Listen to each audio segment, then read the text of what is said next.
ایک بزرگ فرماتے ہیں، رشتے کی کتاب پر پہلا لفظ ایمانداری نہ لکھا ہو تو اس کے آخری صفحے پر آخری لفظ جدائی لکھا ملتا ہے۔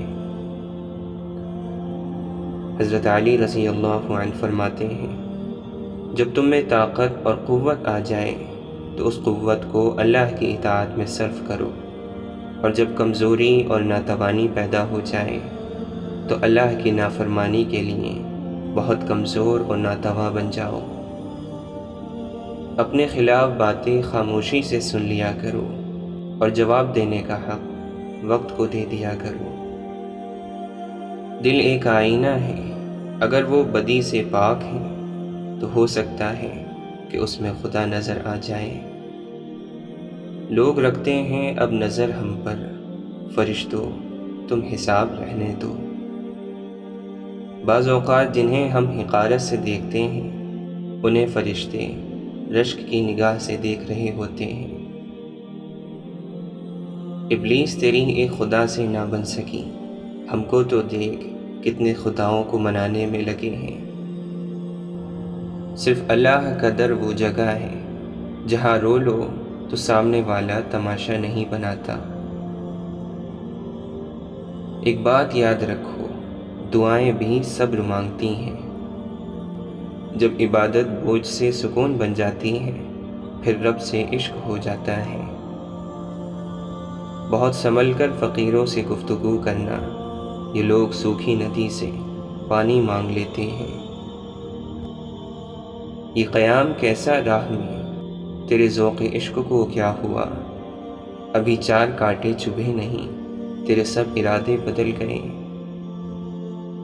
حقیقی محبوب کو وہی دیکھ سکتے ہیں جنہوں نے دونوں آنکھوں کو بند کیا۔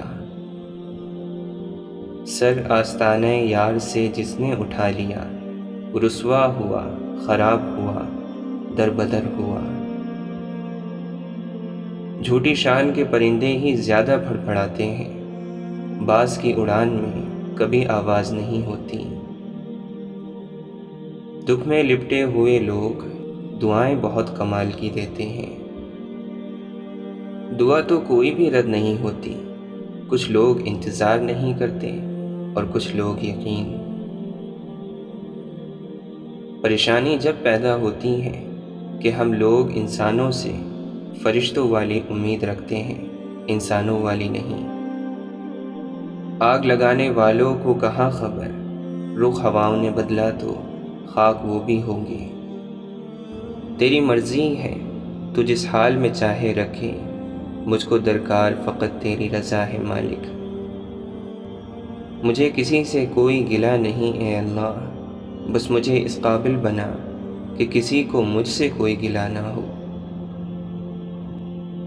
دل کی تسلی کے لیے اتنا کافی ہے کہ اللہ نے کچھ اور بہتر سوچا ہوگا۔ حقیقی خوبصورتی کا سرچشمہ دل ہے، اگر یہ سیاہ ہو تو چمکتی آنکھیں کچھ کام نہیں دیتی۔ سب مطلب کی بات سمجھتے ہیں، کاش کوئی بات کا مطلب سمجھتا۔ بات صرف نیت کی ہے، وقت تو سارے ہی دعا کے ہوتے ہیں۔ دنیا کے آخری حد تک بھاگ کر دیکھ لو، آخر پکڑ میں تو اللہ کے ہی آنا ہے۔ یہ پہاڑوں کی مہربانی ہے ورنہ کون دیتا ہے آواز دوبارہ۔ مولانا رومی فرماتے ہیں، میں نے تمام دن اس پر غور کیا، رات کو اس پر گفتگو کی کہ میں کہاں سے آیا ہوں اور میری تخلیق کا مقصد کیا ہے۔ مجھے کوئی نقطہ نہ سوجھا، میری روح کسی نامعلوم مقام سے آئی ہے، اور مجھے یقین ہے کہ انجام کار یہ پھر وہیں لوٹ جائے گی۔ اللہ تعالیٰ جب کسی بندے سے ناراض ہو جاتا ہے تو اسے پھر نیک لوگوں کی برائی کرنے میں لگا دیتا ہے۔ ذکر سے صرف بندہ بنتا ہے، فکر سے خدا کا آئینہ بنتا ہے۔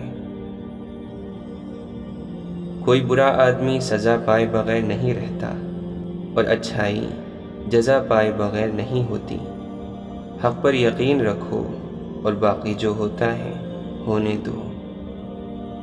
یہ تمہارے جتنے بھی غم ہیں یہ تمہارے اللہ کے ساتھ سرکشی اور اس کی نعمتوں پر ناشکری کی وجہ سے ہیں۔